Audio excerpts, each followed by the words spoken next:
This story is not about Eren Yeager. It's about what happens when a human mind stops distinguishing between liberation and annihilation. Most people don't fall because they're weak. They fall because one idea, one promise they made to themselves, slowly replaces everything else. This is that story. Eren didn't start as a monster or a martyr. He started as a terrified child watching his mother die in front of him. Powerless, trapped, screaming at a world that didn't care.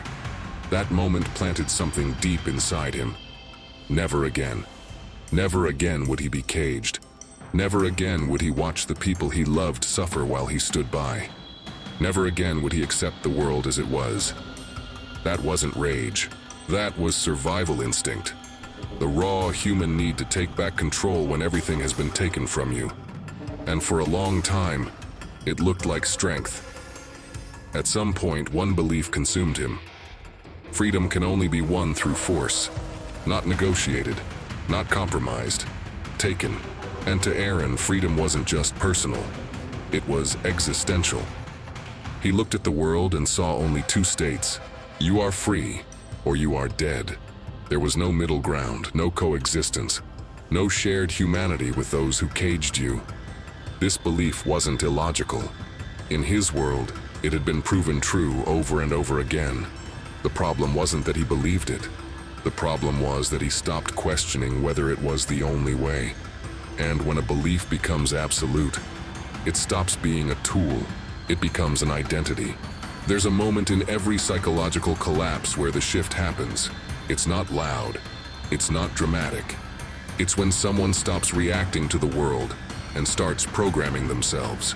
Eren stopped asking, "What should I do?" He only asked, "What must I do?" He stopped feeling anger, he stopped feeling fear, he stopped feeling doubt. And that's when you know someone is gone. Because doubt isn't weakness. Doubt is the thing that keeps you human. When you remove it, when you become certain, you don't become stronger. You become mechanical. Eren didn't lose his emotions. He replaced them with conviction, with purpose, with the weight of a future he decided only he could see. And once that happened, everyone around him became a variable in his equation. Not people, variables. This is where the fall completes itself. Eren gained the power to reshape the world. He saw the future. He held the force of annihilation in his hands. He became, in his own mind, the only one willing to do what was necessary. But here's what he lost: the ability to feel what it meant to be in the world he was trying to save. He stopped laughing with his friends. He stopped crying for the people he killed. He stopped connecting, because connection requires vulnerability, and vulnerability is incompatible with absolute certainty. Strength without reflection isn't power, it's automation. He became what he hated most, a force that takes freedom from others in the name of an idea. And the tragedy is, he knew. He knew what he was becoming. He knew the cost. But he had already decided that his suffering was worth their survival.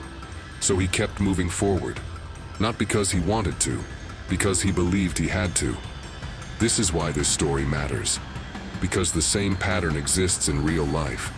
Every day, someone adopts a belief that feels like clarity. I need to be strong. I need to win. I need to protect the people I love. I need to move forward no matter what. And those beliefs aren't wrong, but when they become the only thing, when they're never questioned, when they replace reflection with conviction, you don't become free. You become a prisoner of your own certainty. Eren's tragedy wasn't that he wanted freedom. It's that he stopped asking what freedom actually meant. And without that question, every action becomes justified. Every sacrifice becomes necessary. Every atrocity becomes inevitable. So here's the question. If one belief controlled your entire life, if one promise you made to yourself became absolute, would it set you free? Or would it quietly destroy everything you were trying to protect?